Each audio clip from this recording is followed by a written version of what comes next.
Hello everyone and welcome back. This lecture is an introduction to exceptions, and in the upcoming lectures we'll dive deeper into this subject. In the previous lecture, you've seen one way of reading files. We're going to use that as an example to continue explaining exceptions.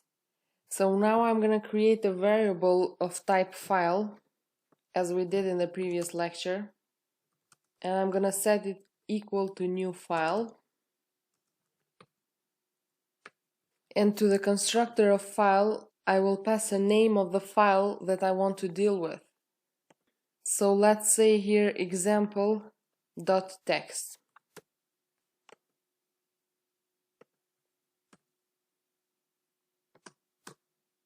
So the next step could be creating a new scanner object.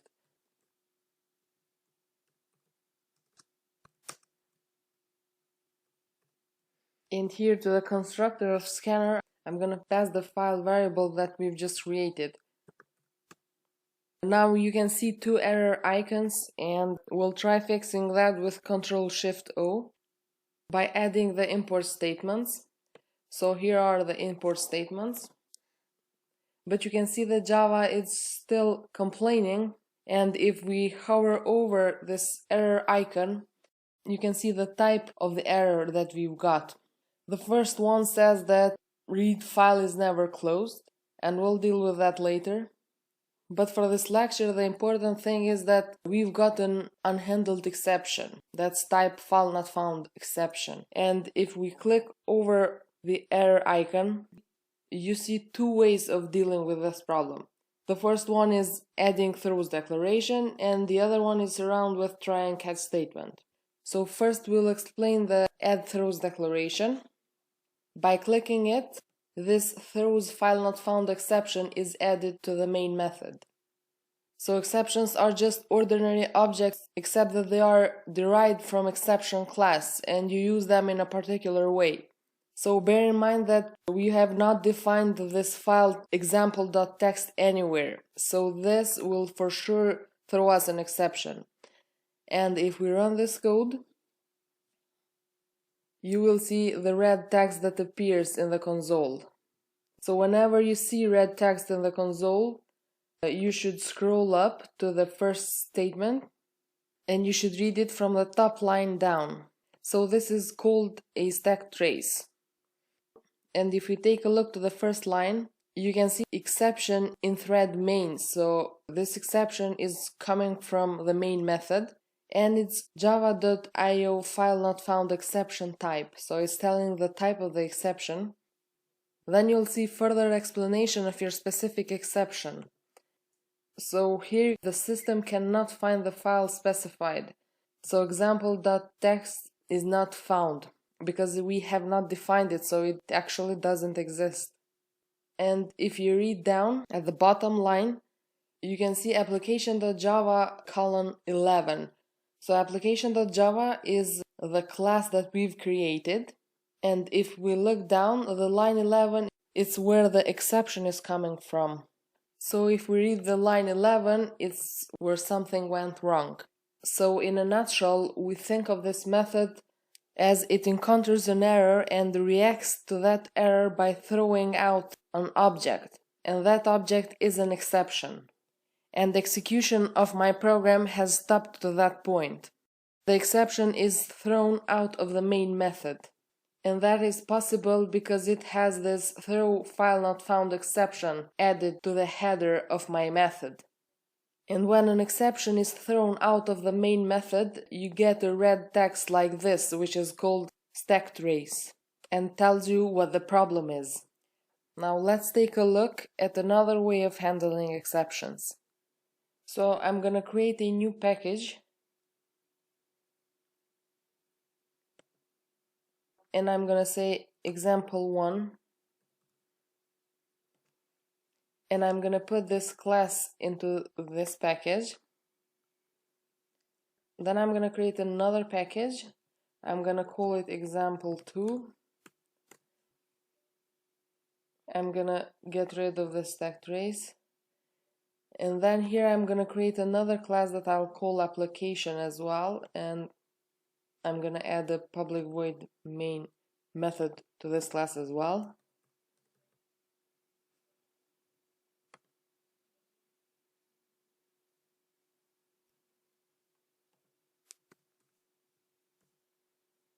Now I'm gonna go and copy this text right here, and I'm gonna paste it to our new class.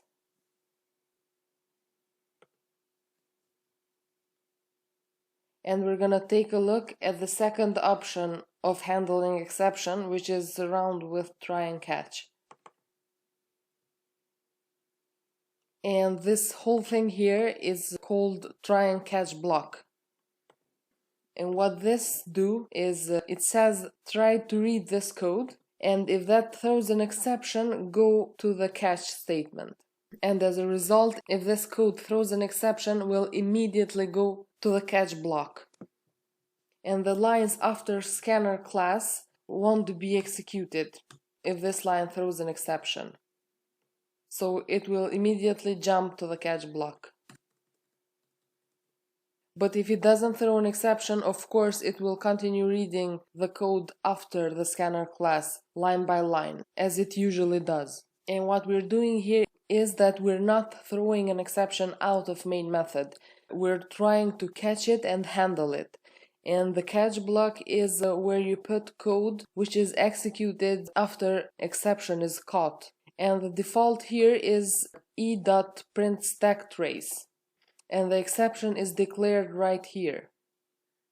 So this kind of exception can be caught by this catch block.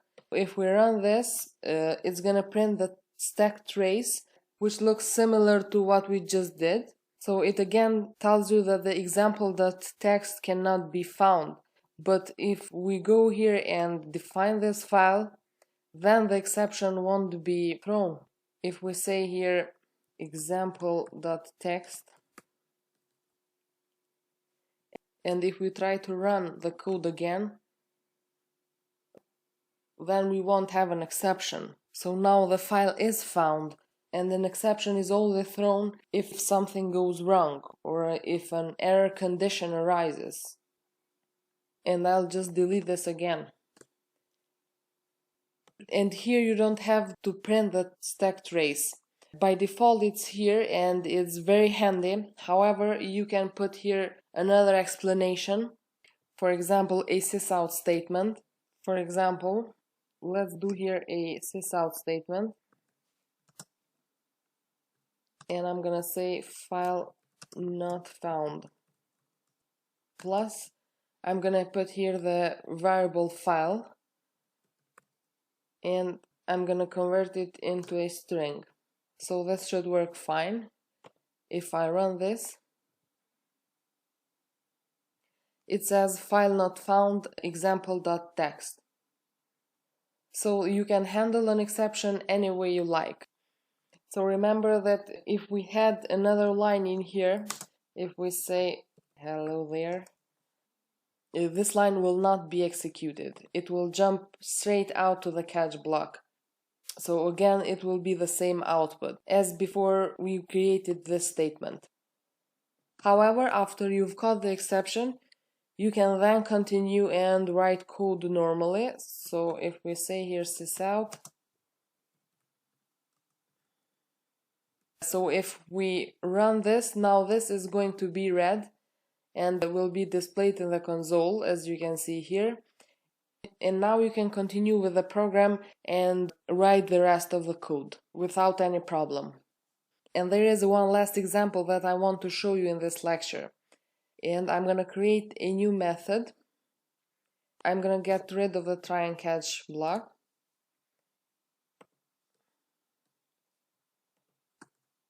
And I'm going to create a new method, public static void read. And I'm going to copy and paste these lines in our new method. And again, we're ending up with a code that tries to read a non-existent file. Now again, if we hover over the error icon, you have the same two options, add throws declaration and surround try and catch. if we surround this code with try and catch, the problem is going to end here, and we will just continue with the rest of the code. However, if you do a throws declaration, or if you add the throws file not found exception, and then if you try and call the method in the main method, let's say read, and let's get rid of our previous console. So now we have the declaration throws while not found exception in the read method.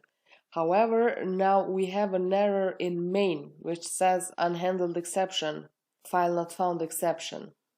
So again, I have to handle this exception somewhere, or I have to throw it out of main. So if we added here the try and catch file, it would have been handled within this method. But instead, we have thrown this exception out of read method. And now here, we either have to throw it out of main as well, or handle it in here. So I could add a throws declaration, and we'll have the same stack trace as before. Or I could try and handle it in here. So I'm going to delete the throws declaration, and I'm going to surround it with try and catch.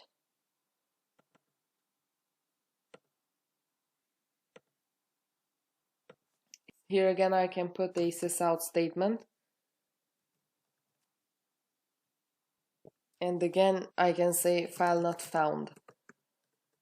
However, it's always good when you have an error to have a specific message to your user. And if you intend your user to see this, the user should never see a stack trace, because a non-technical user will be horrified of a stack trace. So don't let your program produce a stack trace if it's intended to be used for other non-technical people. And in your message, at least add the name of the file that could not be found, because this message is too vague. So you should always make your message as specific as possible. So I'm gonna leave this lecture here because there's a lot of information to absorb. Next, you're gonna learn how to handle multiple exceptions. You're gonna see what types of exceptions are out there, like checked versus runtime exceptions. But before you dive into that kind of stuff, you should first understand what we've done until now. So make sure to practice on your own. The code will be in the resources section. And I'll see you in the next lectures.